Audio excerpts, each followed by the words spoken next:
E aí quando você pensa em fazer essa transição, em trabalhar com o que você ama, é importante isso, entender o que você está fazendo com o seu dinheiro, porque muitas vezes, porque ela não gosta do trabalho que ela tem, é como se ela quisesse se livrar daquele dinheiro, sim, se livrando do trabalho.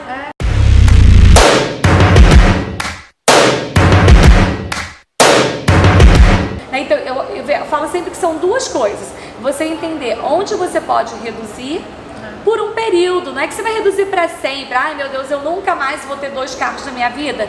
Até hoje eu tenho um só. Sim. Porque primeiro eu achei que fosse impossível, sabe? Cara, eu pensei que fosse morrer com aquilo. Porque pra mim, eu sempre tive carro desde os 18 anos, tanto que quem vendeu o carro foi ele, não fui eu. Ele vendeu o dele, eu não vendi o meu. Mas é claro, a gente ficou com um só, então a gente compartilha o mesmo carro. E por quê? Porque eu comecei a trabalhar home office. Sim. Então eu não precisava sair tanto, então eu não precisava tanto daquele carro. Sim. Né? Então a gente foi ajustando. Aí a gente começou a ver que a gente tinha muita TV na casa, sim, né? Muita assinatura, de cada ponto a gente pagava. Então a gente foi fazendo toda aquela reorganização financeira ali na casa para a gente reduzir o nosso custo de vida. Sim.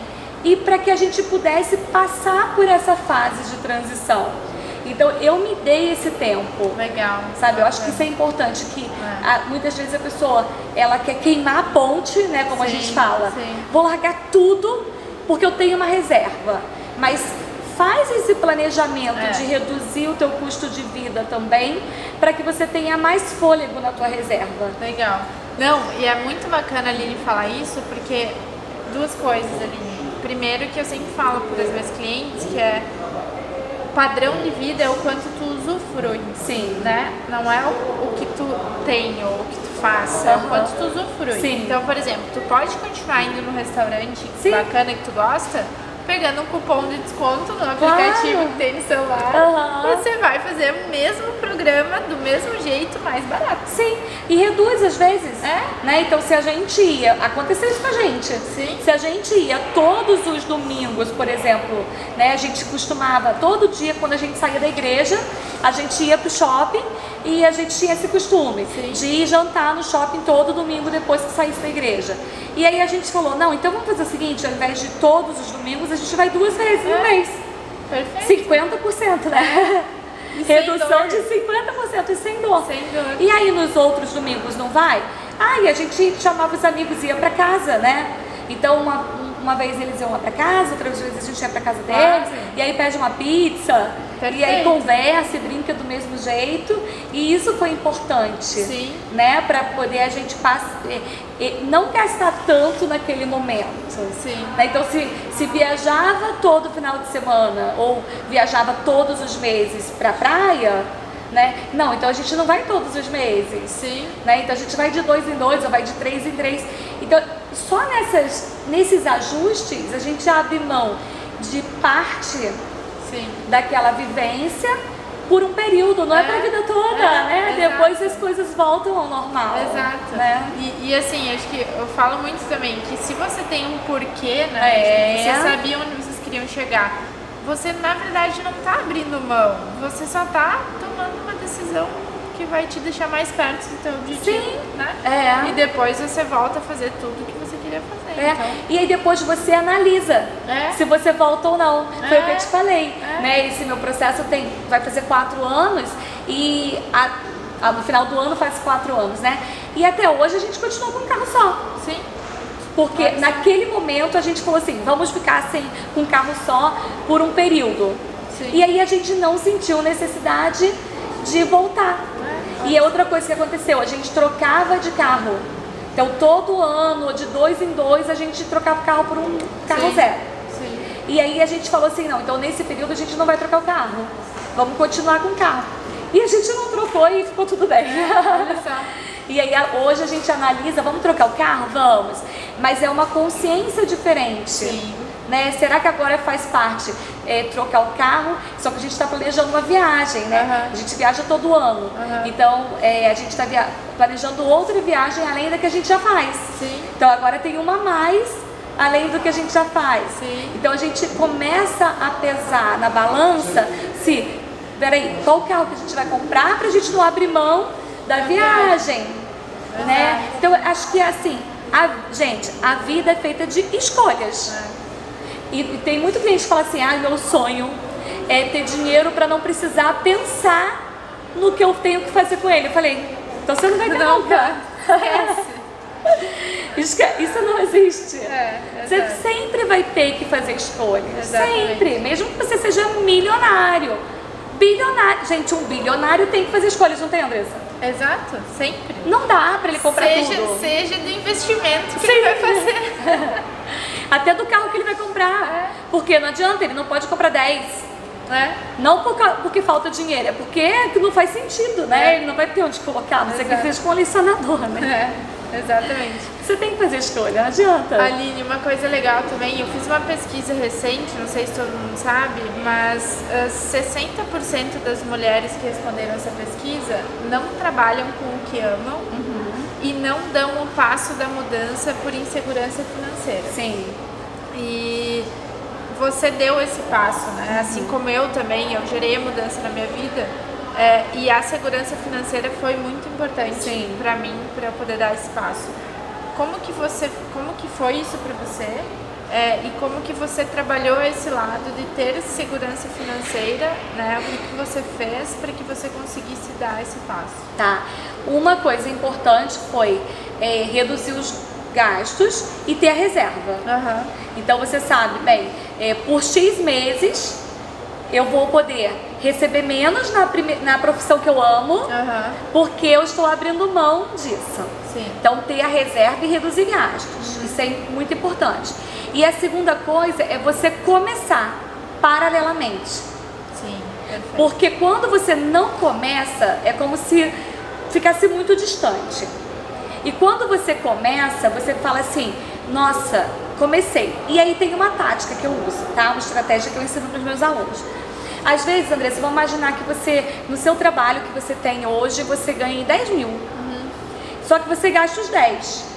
Então, para você ter um outro trabalho, você tem que sair ganhando 10, né? Na nossa cabeça. Então, eu tenho que ganhar 10 com o coaching hoje, porque no meu trabalho atual eu ganho 10. Então, é uma ponte gigantesca. Eu tenho 0 como coach, eu preciso de 10 para poder sair. Então eu começo a construir uma ponte. Ao invés de eu queimar a ponte, eu construo.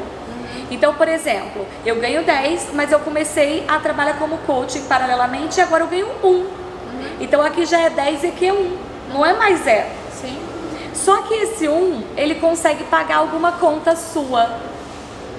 Então, em vez de você pensar assim, puxa vida, só ganho 1, você começa a falar assim, eu já pago o meu condomínio com a minha profissão que eu quero no futuro. Você está trabalhando aqui, né? Você está trabalhando aqui. Então, às vezes a pessoa fala assim, Aline, eu queria tanto trabalhar, sei lá, como influenciadora digital, ou como palestrante, ou como coach, ou como... Eu quero ser confeiteira. Eu já conheci várias pessoas concursadas, que tem um cargo que todo mundo sonha, faz um concurso para ter, e que ela falou assim para mim, Aline, meu sonho é ser confeiteira, fazer bolo. Por mais que todo mundo ache assim, você vai morrer de fome, o sonho dela é fazer bolo. Então o que eu falo? Se hoje você faz um bolo e você consegue faturar R$300 com seu bolo, né, de lucro, pensa assim, R$300 é o que na sua vida? No seu dia a dia. No seu dia a dia. Aí R$300 dá para pagar a sua conta de telefone e a sua conta de internet? Então coloca lá no teu planejamento. A conta de telefone e a conta de internet eu pago com a confeitaria. Legal.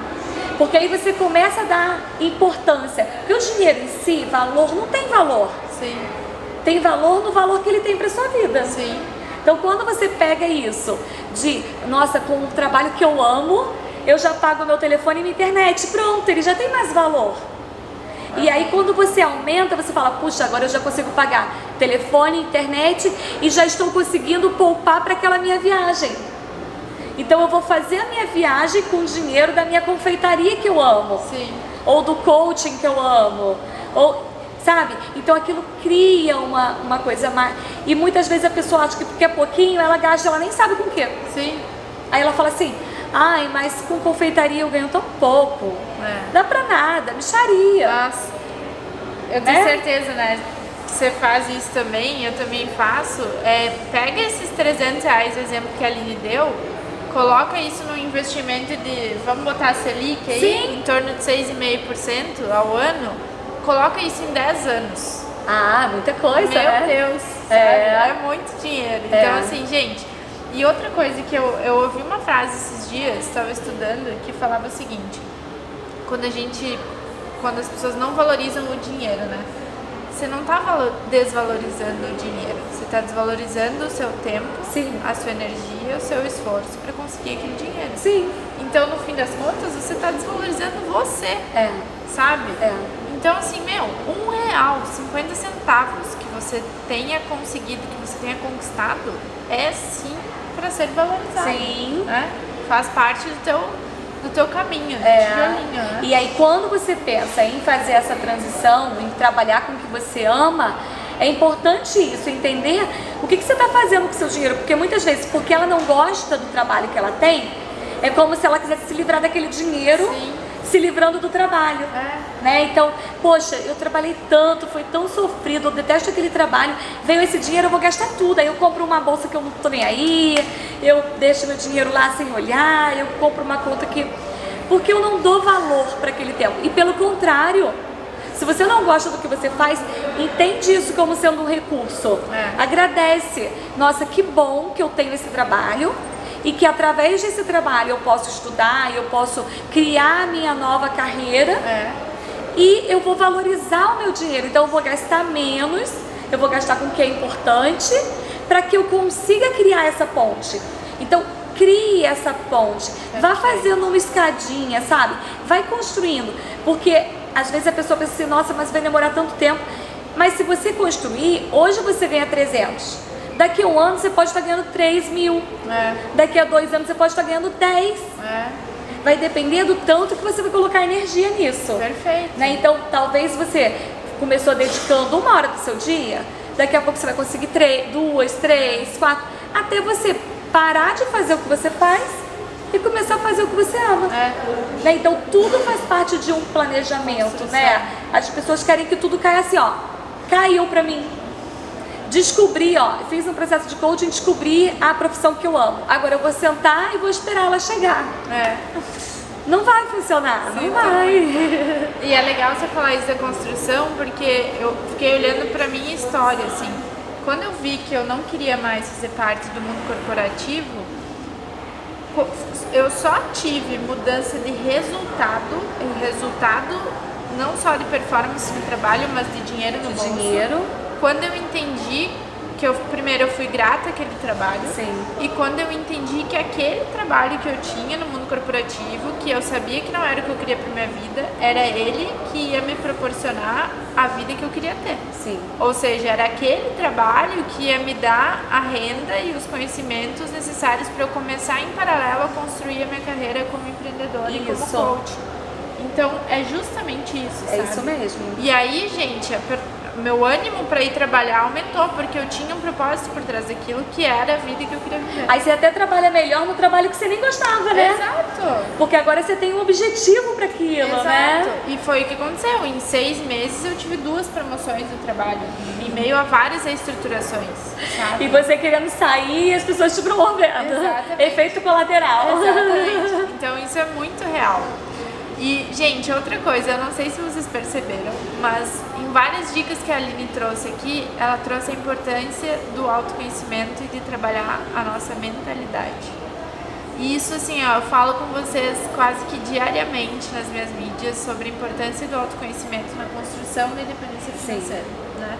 Então, Aline, se você puder dar uma dica, assim, para as pessoas e para essas mulheres, de como que elas podem trabalhar o autoconhecimento para construir a independência financeira delas e o quanto isso foi importante para você, o que você procurou fazer de forma prática e que talvez possa ajudar elas também. Tá.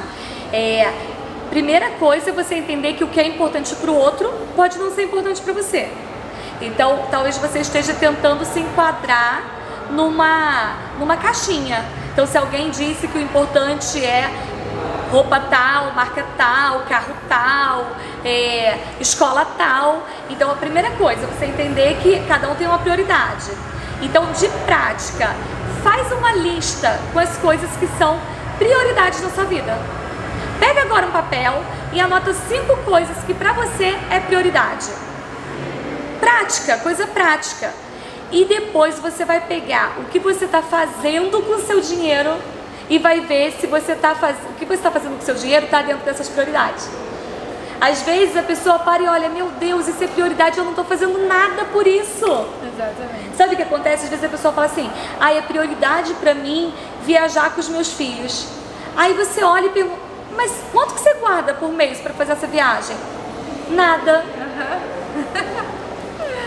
Sabe? Então isso é o autoconhecimento, né? Então às vezes a pessoa fala assim, não, mas que isso, viajar, não, pra que você vai pra tal lugar? Mas se isso for prioridade, é a sua prioridade, não é a prioridade do outro. Exato. Porque eu tenho que ter um carro. Talvez seja prioridade na sua vida, talvez na vida do outro não seja, porque a vida de todo mundo é tão diferente, né, Andressa? Sim. Não dá pra dizer que tem prioridade, tem uma coisa que seja prioridade para todo mundo. Sim. Né? Então, se autoconhecer, pega e escreve. Eu acho que nós temos um aliado que é mega tecnológico e que já existe há tanto tempo, né? Que é caderno e caneta. Pega o seu caderninho, gente, e anota, vê ali o que é importante, tanto que você comprou, quanto você gastou, quanto o que você sente. Né? Então assim, poxa Aline, eu queria tanto fazer uma viagem, mas o quanto de prioridade é na tua vida? É muita prioridade. Gente, então separa, nem que seja R$100 por mês, vai lá, pega o Tesouro Selic, né? Vai lá e coloca 100, R$150 naquele investimento, porque é a tua prioridade. Então é importante, por exemplo, você quer fazer uma transição de carreira, isso é prioridade? Se tem que fazer sua reserva de emergência, sua reserva estratégica. Senão você não vai fazer transição, não adianta. Exatamente. Né? Não adianta. Então, parar e olhar pra dentro e entender qual é a sua prioridade. Segunda coisa, compartilhar qual é a prioridade. Compromisso público. Né? Porque às vezes você fica só na sua cabeça. E aí você tá lá, prioridade viajar, mas ninguém sabe disso. Aí todo mundo te convida pra sair, pra ir numa liquidação. Porque quando tu compartilha, as pessoas que realmente gostam de você, elas vão te apoiar. Então, quando você falar um não, elas vão entender o seu não. Sim, não vou ficar insistindo, né? Porque elas vão ficar felizes, porque elas sabem que você tem um objetivo por trás e que aquilo é importante pra você.